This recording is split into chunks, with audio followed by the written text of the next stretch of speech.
City Council conference room. And we'll begin a roll call with Bryce. Bryce Mumford. Brian Jones. Dave Sewell. John Curtis. Gary Garrett. Gary Winterton. Al Miller. Louise Ferguson, Jenny Weiss, Matt Taylor. Ryan Harvey. Karen Chapahi. Kim Montiago. Thank you, Kim. And Kate Van Buren. Kay Van Buren. Jason, that's tough. Former candidate Jason Christensen. So we have on our agenda this resolution of the mayor and municipal council sitting as the board of canvassers, accepting the election returns and declaring and certifying the election returns and declaring and certifying the results of the vote for elections held for District 3 and its council citywide to Provo, Utah. Election was August 11th. Okay, so we turn to Janine. Thank you, board/council members and mayor. As you all know, August 11th, we held a primary election here in the city. We contracted with Utah County to use their voting machines. And so we had early votes, we had write-in votes, and then we had people voting on election day. So the official canvass results are in. The county sent those numbers to us this morning. And this is the numbers, the report that the county sent to us. As you'll notice, they also contracted with Eagle Mountain, Elk Ridge, and let me scroll up, and Saratoga Springs, and so there were, and Pleasant Grove. So there were 5 cities that they've contracted with for the primary, and they'll have 2 more additional cities that did not have primaries. I just bring this up because I'm going to point something out here in just a few minutes. So anyway, during the election, we had 41,737 active registered voters. And that's what they use to base our voter turnout on. For the citywide 2, we had a total of 3,245 votes that were counted, and the results are right here. So that certifies that George Stewart is the highest vote getter, and Karina Wojtylas will be nominated to run now for the citywide position in November. And then in the District 3 position, we had 8,236 active registered voters.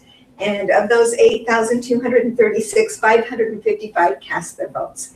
So the top 2 vote getters were Brian Smith and Dave Connect. So they will move on to the November 3rd ballot. I wanted to point this out. We had 7.8% voter turnout. Pretty bad. Eagle Mountain had 9%, they beat us. And Elk Ridge had 22%, and then Saratoga Springs had 9.6%, and Pleasant Grove had 21%. Now Pleasant Grove, I know, has had some hot issues, and so there was a lot of interest in the election, the primary election this year. So I think that's why they were a little bit higher, because normally they're usually around the 7 to 8% voter turnout. That 7.8% is about the same as 2 years ago. So we aren't going down, but it's not getting any better. So we've got to find a way to get our voters a little bit more interested. You said the same as 2 years ago about? It was about the same, but it was about 8% in our primary. Yes. The general is a little bit more. Yeah, the general election, we get a little bit more interest. So it was up to around 15% 2 years ago, but so we'll see. Dave, did you have a question? Yes, which of those cities do you use to vote by mail? None of these cities. All of these cities contracted with the county. The 5 cities that do vote by mail, Orem's, they're all doing their canvassing their election today. The Orem, last time I heard, had about 23-24% turnout. Lehigh had the same, about 24, and 2 years ago their turnout was 7%. So it tripled their voter turnout.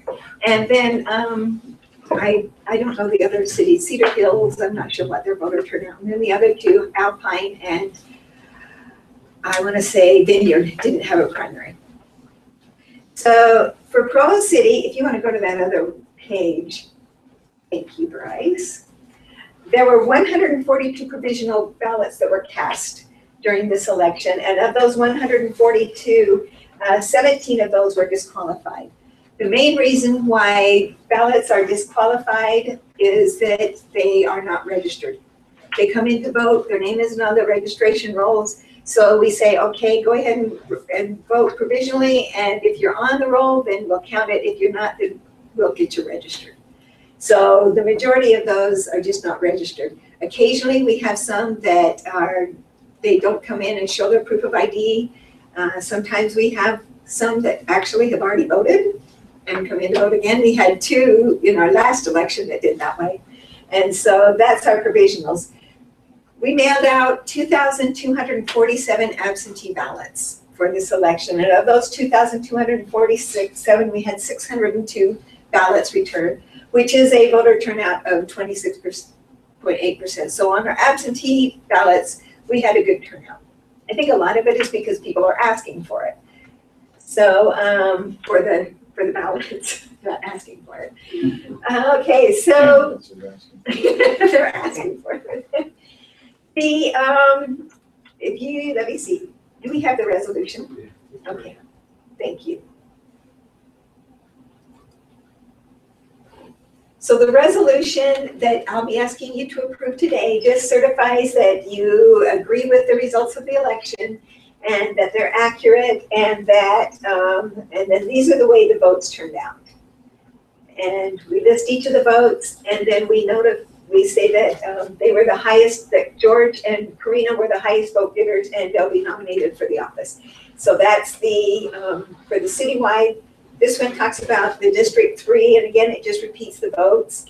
And then it just directs me as the election officer to prepare a certified report of the election results, which I have done.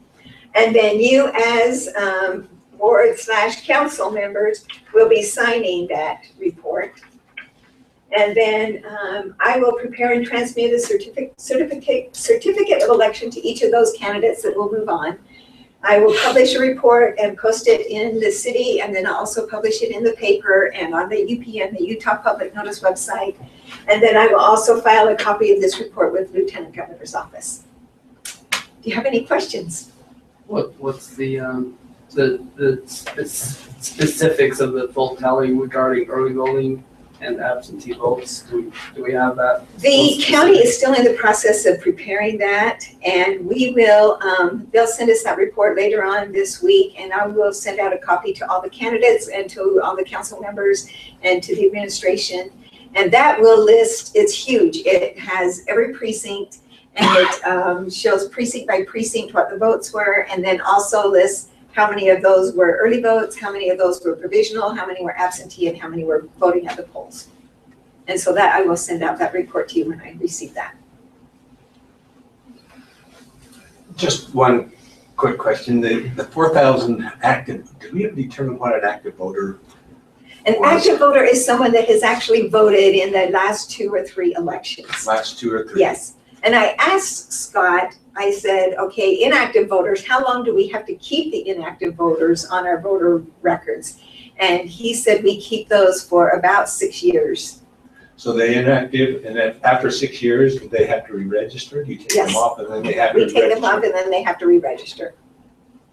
It's interesting to note that with a vote by mail, the ballots are mailed to both active and inactive voters. And so that's why a lot of times you'll hear these stories of, I had 3 ballots come to my home. Well, that's because there's people that have lived there and moved out, you've had children, you know, or something. So that's why a lot of times there'll be several ballots mailed out that aren't, that no one lives there, because we're sending it to both the active and the inactive. Hence the greater potential of the greater risk of voter fraud. Can you tell me about how's one dealt with something like that? We need a report from them on how this went. I would love to, and Donna would love to. Donna and Marilyn both, I know they both have said they've dealt with that a lot. And what they do is if a ballot comes back unreturnable, undeliverable, it goes back to the county directly. And then that way the county can clean up the registration rolls. they'll be contacting over the next several months, they'll be contacting these people and saying, do you still live here? And asking them, if they still want to stay registered and things. And then sometimes, like for instance, Donna told me that a lot of times if several ballots are delivered to a home and the people have moved out, then she just has them return those ballots to her and then she'll send them to the county. But it would be interesting to have a report from those cities, maybe at the end of the election after the general, if they decide to do vote by mail.